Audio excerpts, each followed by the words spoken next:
चिया तपाईँलाई र मलाई यसो समाउनु त म भित्र ग्यास निभाएर आउँछु।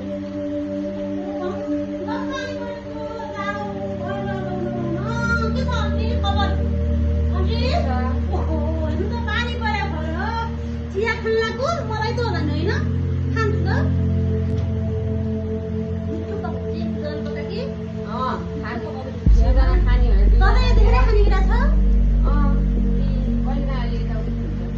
अनि मेहन्दी लाउनु भएन सिर्जनाले आउँछ त सिर्जना ल्याइदिनु मलाई मिस कल हान्नु पर्छ है एकचोटि यो लाएको चाहिँ गइसक्यो उसले ल्याइदियो त्यो बल्ल गरेर सबैले ल्याइदिन्थे सबैले लायो होइन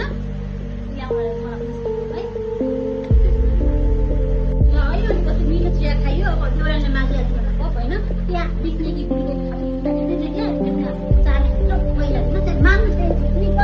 म भ्याउँदिनँ है भोलि आउँदा किनेर चिया खान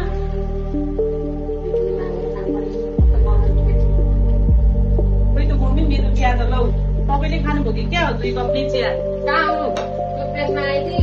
हतार हतार लिएर खाइ तपाईँ त्यस्तै सृजनाले ल्याएर राखे कि हुँदैन भनेर भन्न सक्नु भएन पकाएर राखेर म खान्छु है भनिसकेपछि मैले कसरी गर्नु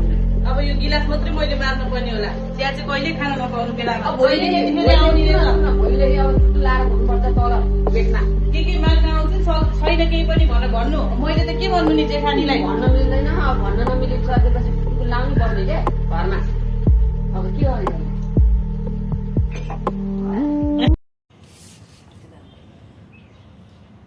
अहिले बेलुका फेरि प्रेसमा आउनु भएपछि भोलि चाहिँ खाजा खाउने बेला जहिले आउँछ फेरि त्यो त ठ्याक्कै समय पारेर आउने क्या अनि अब अहिले मेहन्दी लगाइहालौँ नत्र फेरि उसलाई लगाइदिनु पर्छ फेरि हाल्छ त्यही भएर बेलैमा लाउनु पर्यो आज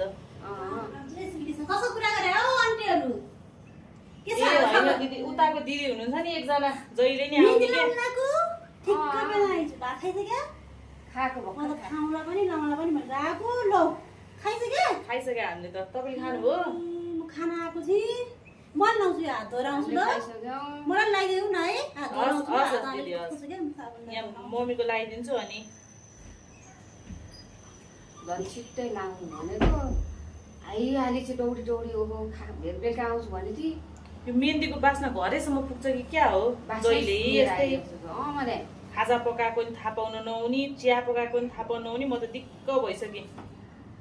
ए दिदी हात धोइसक्नु हो ए बस्नु न एकछिन अब यता लगाइसक्छ अनि है हुन्छ बरु एक कप चिया पकाउनु ल भात खाइसकिसक्यो ए हस् यति लगाइदिउँ अनि है राम्रो लगाइदिने बुढी मान्छे जस्तो लाग्ने भइगयो नि होइन आन्टी आन्टी हजुर के गर्दै हुनुहुन्छ खाजा खानुभयो मोबाइल हेर्दै ए कति सिर्जना खोइ त आन्टी भित्र किचनतिर छन् होला म यहाँ यसो बसिरहेको ए सिर्जना 2 दिन गेला आलु भयो ल्याउ न मलाई ए हस् दिदी बस्दै गर्नु न हेर्नु न एकले जान तरकारी पकाउनुला ज 2 गेडा आलु पकाएर किन्न जानु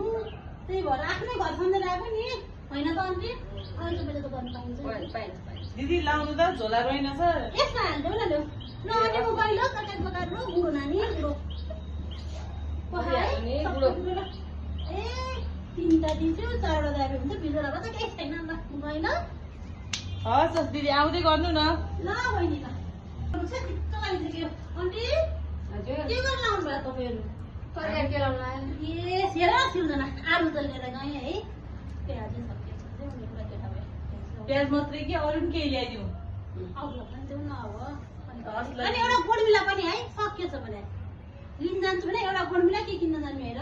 हस् दिदी हस् अनि सुन त एउटा झोला पनि ल्याउ ल हस् हस् आन्टी के लगाइदिन्थे कम्मर दुखेर न्युरी नै भएको ए म के हाल्छु ए अनि साउन्ड कतिको लागि आन्टी ठिकै अलिक फुर्सद छैन कहीँ घुम्न जानु पाएको छैन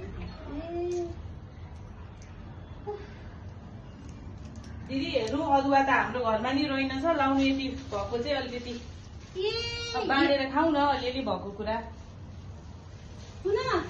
हजुर भन्नु न अस्ति मान्न बिर्सेछु डढेर कुट्रा छ एकचोटि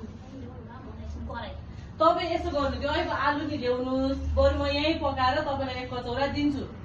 भात पकाउनु चामल पनि सकिएको थियो ल तपाईँ आलु ल्याउनुहोस् म यहीँ पकाएर तपाईँलाई दिन्छु ल म आलु लिएर आउँछु बेताको भात यहीँ पकाउ ल यहाँ यहाँ हेर्छौ है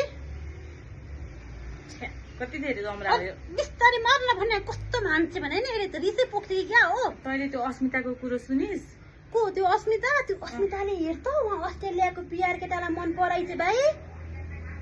हो र त्यस्तै घिन लाग्दै छ मलाई त त्यसको कुरा गर्न नि मन लाग्दैन मलाई त त्यो मन नै पर्दैन बरु हामी दुईजना कता सोझा थियौँ हामीलाई मन परायो नि हुन्थ्यो नि है त्यही भने त्यस्तै गोज्याङ्ग्रीलाई चाहिँ कस्तो मन पराएको अलि बिस्तारै गर न हो दुःख जाम पऱ्यो हामी पनि लभ गर्न जाने हो कहाँ खोज्न जानु नि अब उता बाटा चौतारामा जाम न हिँड ल ल ल यति जग्गा मारौँ अलिकति अनि जाउँला है त ल